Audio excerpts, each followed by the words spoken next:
time to go over patch notes. People liked my patch notes rundown before, so let's go ahead and do it. It seemed to do pretty well on my channel. I'm just gonna skip ahead of Riot's little dissertation and just go right into it. Here's a quick overview. You can see the buffs, you can see the nerfs. Personally, I haven't really looked too tightly at these, so I think it's time to go line by line here. But a general gist, let it begin. Lilia. So my initial read on Lilia as a new champion was that she was going to be pretty much like an enchanter style. A lot of people have told me otherwise, that she plays like an off tank, just weird pokey dance around the fight, fucking gentle creature champ. Probably just going to be banning it for the first couple weeks of my ranked games personally. That's just how I feel. Give it a couple weeks until people actually know if she's strong or weak. I don't really want to find out in ranked, and that's what I'd recommend you guys do. Let other people beta test this champion for you in your ranked games. Don't try to put yourself in a position where you ruin your win rates by fucking around with these new champions before you know exactly what's going on with them. Unless you've studied them on the PvE and played a lot of tests with her, I wouldn't do it. Aphelios. Still getting nerfed. Says lowering Crescendo's turret attack range provides less zone control and slowing down its target acquisition speed so opponents can reactively play around it. The rest of the changes are aimed towards weakening Infernum's synergy with Runon's Hurricane. LS has been trying to claim Aphelios is balanced. I don't really think so. I don't think he's a very fair champion right now. Any champion where you have to play the entire game, like you have to change the entire scope of how you play League of Legends just because that champion is picked. I guess that would be okay if other AD carries offered that degree of control, but unfortunately Aphelios is in a spot right now where he just does too much too well. I mean, that's just really all there is to it. Yeah, he's immobile, but he can pretty much inhale a team. That's my best descriptor. If you've seen the highlights of this champion popping off in various streams and pro play, yeah, he inhales. He goes slurps an entire team up. It's fucking stupid. I think he needs to be nerfed. This probably won't be the last nerf he gets, and it would be deserved because he does things like hyper carries like Jinx and Kog'Maw want to do, but way better. Caitlyn's been out of meta the pro play for a while, and really in solo queue. And we expect her to be a reasonable fit and against certain meta compositions. These changes should help bring her back as one of the premier early game marksmen. So Caitlyn, you can basically use to try to snowball lanes based on this buff. She gets a nice little move speed buff and a little AD buff. This is significant. What this means is like essentially Caitlyn has always been decent early game, but since her mid game is so weak, even if you snowball, it doesn't feel great. So, well, I shouldn't say that. It does feel great if you snowball, but people haven't been snowballing enough is the best way that I can frame this. If she kind of breaks even, I don't think she's worth it. So this will give more Caitlyn players the opportunity to win more lanes. And that should, you know, I mean, she still really struggles in mid game and gets kind of nommed on and then comes back online pretty heavy late game. But that's basically Riot's logic here with this buff. Has a little move speed and a little attack damage. Gives her a little bit more bully potential. Fiddlesticks. Tank Fiddlesticks gets nerfed. I experimented with this a little bit on stream. Got my ass beat fucking with it. I mean, I think it's a unique playstyle. I think it's a shame it's being nerfed already personally. I don't think it's broken. I mean, maybe a little, but I think picks like this, like macro strategies or unique strategies are kind of cool. And I don't really think this is something that automatically wins games. I think it's annoying in lane and it forces you to think about what you're doing a little bit, but I never really had too much of an issue with this being in the game. I've never ran into it that often, but I can understand where Riot's looking to make it so that Fiddle isn't just like flexed into other roles and is just winning other roles. So it's a little binary, it's a little simple, but Tank Fiddle I don't think was that bad, but Riot obviously disagrees, so he's getting nerfed. Tank Fiddle will still work. It really shouldn't be that bad still, especially with Aftershock, so I don't think it disappears completely, but it certainly hurts. I mean, that's a significant drain reduction with the minions. Gragas. Sharpening of his late game damage.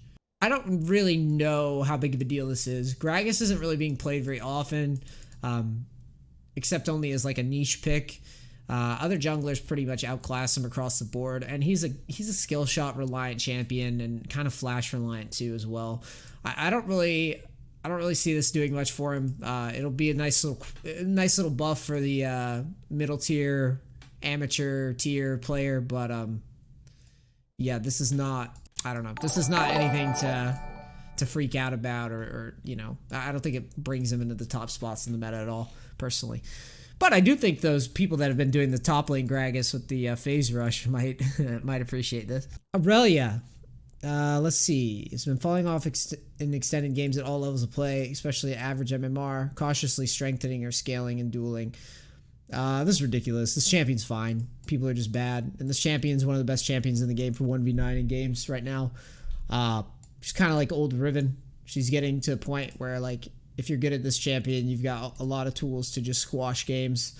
So, again, don't really buy this. Don't really like it. Quite a significant buff to attack speed later in the game, or even in the mid game. So, yeah, I don't know.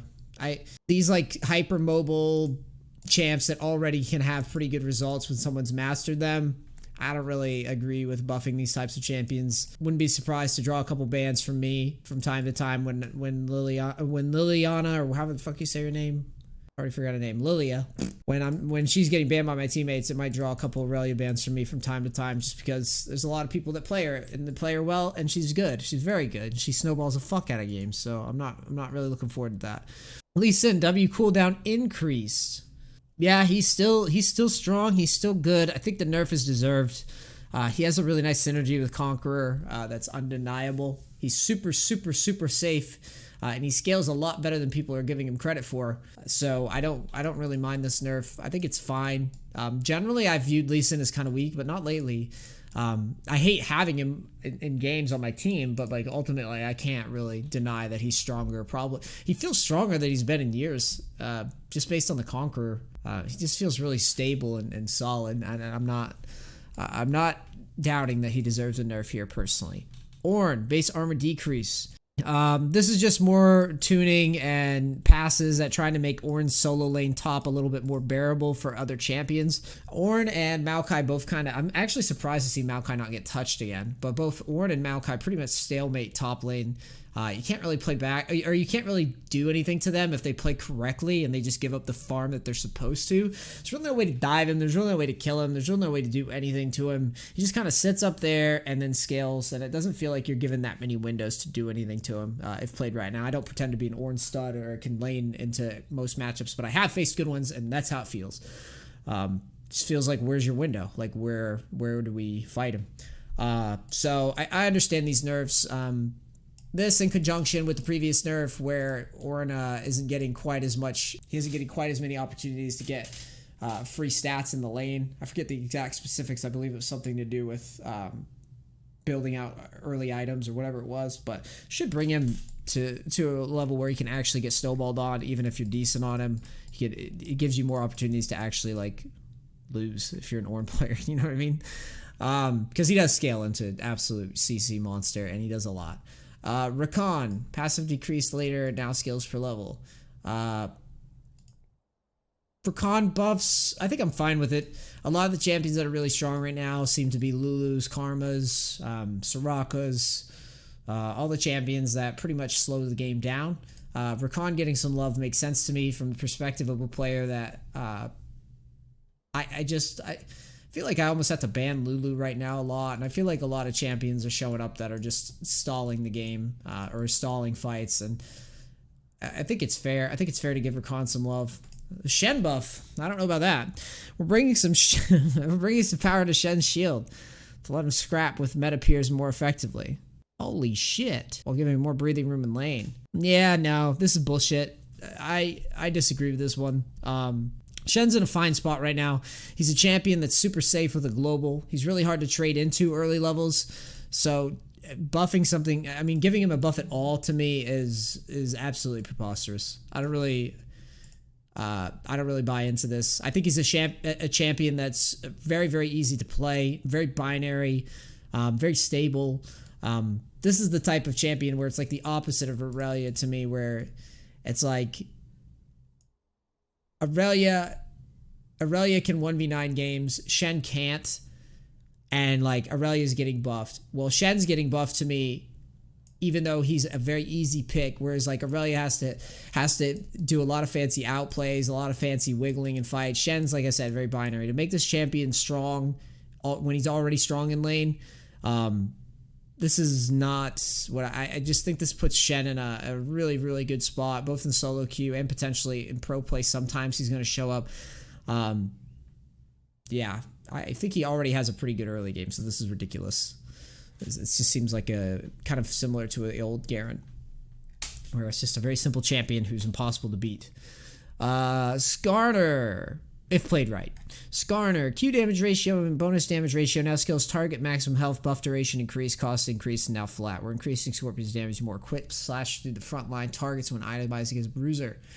As another flourish, we're also making quality of life change to his E. Skarner doesn't really show up like at all. I think he's in the total amount of games that I've seen on streams or just in like coachings and whatnot. I just barely ever see this champion. There's obviously a reason for that. The only guy that I know is that one dude, Murthos, I think his name was. He plays like top lane Skarner. I think that's his name. I think Skarner's probably a champion that has some times where he shows up, but ultimately I think he does need love because no one fucking plays him or wants to, and that's probably because he just seems weak. So I'm totally open with this. I'd like to see more Skarner show up sometimes. He's a cool champion, even though his CC is like preposterous when he's even close to viable. So I think it's cool. Swain, base movement speed decrease, passive cooldown decrease, now scales with cooldown reduction, no longer restores mana, fixed above the enemy pull, bolt angle decrease, now pass through enemies, W range increase, damage increase, cost decrease later, E cooldown decrease. What the fuck is this? General's demon birds are performing fine in average play, but they do worse the further up the ladder you climb. This is a pretty lengthy refresh with a mix of buffs and nerfs, so you want to take the time to run through it. Let's start with the spice and everything nice. Most notably, we're significantly increasing W range more than normal, or more than double when maxed. We think this change will be particularly transformative for skills Swain players who are able to impact other lanes from distance all game long. In addition, we're also bumping down the cooldown as Q to help him fulfill Battle Mage fantasy with more casts. As for nerfs to balance out the buffs, we're pulling back on his movement speed. We've also reduced the mana restored to Q power away from Swains and lower elo. Could profit from fewer skills dodge when the reverse happens in higher elo. Overall, we're hoping these buffs will empower Swain skill players both mid and support with sweep change cost board to give them tools. This is fine. I would have to see how exactly this impacts the good Swains, but I don't think it's going to make it broken or anything. I think it's a very hefty amount of buffs coming through, and I think ultimately it's a mass buff for Swain, but that's kind of how I viewed Swain. I viewed him as kind of weak. I viewed him as kind of nuanced. So I get where they're coming from on this one. I don't think it's overkill, but I could be wrong. I would preface this with the fact that W range is preposterously big now. It gives him omnipotent presence around the map. So we're going to see how this goes. A Swain with some really good map awareness might actually be a bit of a nuisance now. It could be interesting. But I think generally, though, as what he does in the actual combat himself, like in fights and trades himself, it's pretty binary. He only really pops off if he got super fed. And otherwise, he's pretty lackluster. W cooldown increase later. We're hooking his power out of Thresh's Lantern since pros tend to max the spell earlier than the average player. Thresh is a strong champion. He is strong in this meta right now, so I think a small nerf is warranted, and it's clearly only targeted pros anyways. Twisted Fate nerf. This was one, obviously Twisted Fate's one of my staples. I haven't been playing him a lot recently, but I saw this and I was a little concerned. Twisted Fate has been able to consistently reach an intimidating state where he can balance both split pushing and global pressure in pro and elite play. As a result, we're reducing his lane pressure and wave control in earlier phases of the game, so you have to gamble more when picking a card and a lane. It's quite significant. This is a significant buff to how TF plays lane. A nerf. This is a significant nerf to how TF plays lane. I'm trying to visualize the scenarios where that pick a card being on a longer cooldown, and there's a lot of spots where you get someone on the ropes or you have a 2v2 and you can't pull that card. It definitely hurts. This is a very painful nerf, I think. But TF, he'll still be viable. He'll still be safe and stable. Do I think it's deserved? I think as more people have solved TF, it's probably a little bit more reasonable to dial him in a little bit. But I also do, at the same time, while I think it's deserved, it comes right after the buffs they gave him. So I feel like why do this? Why make him so clunky and lame in lane? Yeah, I think this is disappointing. It's because the buffs they gave him Why not just undo a little bit of, why not just pull those back a little bit? Why make him so clunky in lane? I don't like it. He's already immobile. He's already kind of exploitable to a lot of matchups. Weak players struggle with him. Just dial back some of the damage that he has or something, but this is kind of, I don't know. It's disappointing. Yuumi Cat. Passive mana restore value decrease, now scales maximum mana champion level cooldown decrease. Yuumi was mushed by her E-cost nerf for following up, giving her chin scratches. As we mentioned in this article, we're making her passive more important to her success. In a way, she'll need to take more risks if you want to provide more sustain. Mana restore. Oh, okay, cool. Yeah, I think it's fine. Yuumi Cat's kind of broken still. But I also think the nerf hurt her quite a bit. I don't see her showing up very often.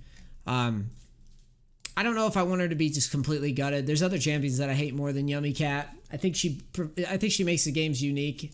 I would rather see like something like a Kali get just fucking removed before Yuumi Cat. So I'm alright with the buff. I don't think it's that big a deal. It will also force Yummies to play active. Visual effects updates, blah blah blah. Spellpiece overshadowed. Okay, unsealed spellbook. Initial cooldown 300 seconds. Been dominant choice, highest tiers of play, and often encourages minimal interactions early game, reducing its power bit so it doesn't outshine other options. And that's it. I mean, just those items, and yeah, cool. Yeah, to summarize, Aurelia Shen buffs are nonsense. Everything else seems fine to me, really. And then the lane fiddle I don't really agree with. TF's card, I wish they would have went a different direction with the W cooldown. I think that TF is already pretty immobile and dull as a champion, so make him slower to play is just whatever. Disappointing, like I said. Alright guys, this will probably go on YouTube. If you enjoyed this rundown, let me know if you want to see more. You guys did like the last one, so I hope this helps you out. Gives you a little insight on what to expect in the patch. Like, comment, share, subscribe, all that stuff. It all really helps. And yeah, you can always check me out on Facebook stream. Alright.